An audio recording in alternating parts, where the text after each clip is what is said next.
Okay, today I'm going to show you how to change the high pressure fuel pump belt.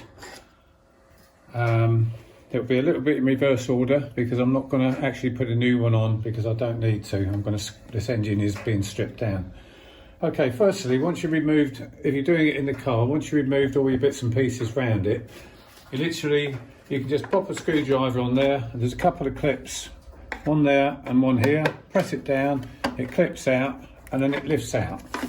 And it fits in at the bottom, just literally fits into those slides which are showing there. 1, 2, 3, and you've got your 3 clips. Fits in and it clips back on. That's that out. Now this is your belt. You've got your camshaft this side, you've got your tensioner, and you've got your high pressure fuel pump sprocket. Now this is how the belt fits. It goes around the camshaft sprocket, around the high pressure fuel pump sprocket, up and over the tensioner and back around. That's in the fitted position. That's how it should be. Now when you fit the belt back on, make sure that you don't get it on these. You've got a guide plate either side of the sprocket. Make sure it's not resting on the guide plate. You want it in the middle of the socket when it goes back on. Right, now to get the belt off, it's a very simple way you do it, is you cut the belt. So you get a small pair of snips and you cut the belt off. You get a sharp pair of snips. And you cut the belt off gradually. And you can throw that belt away. That's finished. Now, on the tensioner, when you must buy a new one. You have to replace the belt and the tensioner. When you buy a new tensioner, it has a locking pin in it, which you pull out. But you don't pull it out until you have fitted the belt and the tensioner. You fit the tensioner first, then you fit the belt on top, and it's done. Then you release the tensioner. Otherwise, you won't get your belt on. So you release the tensioner afterwards. All you do then is it's 10mm bolt. Put your socket or spanner on it. You undo it.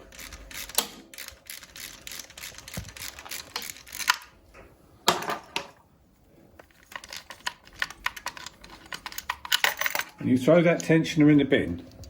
Now when you fit your new one, you've got a tang, a protruding part there, and that actually fits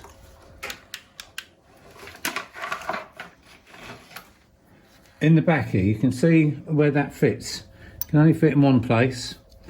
So that tang actually fits in there. And then you put your bolt in and tighten your bolt up. That's on your new tensioner. Put that in place first. Then thread your belt round. You put your belt onto your 2 sprockets. Make sure it's within that. You don't want it sitting on that guide plate. Make sure it's inside that guide plate. And then you thread that round over the tensioner so it's on. Then, and only then, you pull your locking pin out. And then that tensions the tensioner. And that's it. And then the job is finished. This is not timed at all. You do not have to time this or the camshaft or anything else. It purely runs on its own. It isn't a timed high pressure pump. So you don't have to worry about any timing. It's literally, that's how easy the job is. Once you get all your bits and pieces off, you get to it. That's it. And then you put your cover back on once it's done. Put your cover back on, clip it back in place, and the job's finished. So remember, new belt, new tensioner. Tensioner goes on first. Don't take the locking pin out.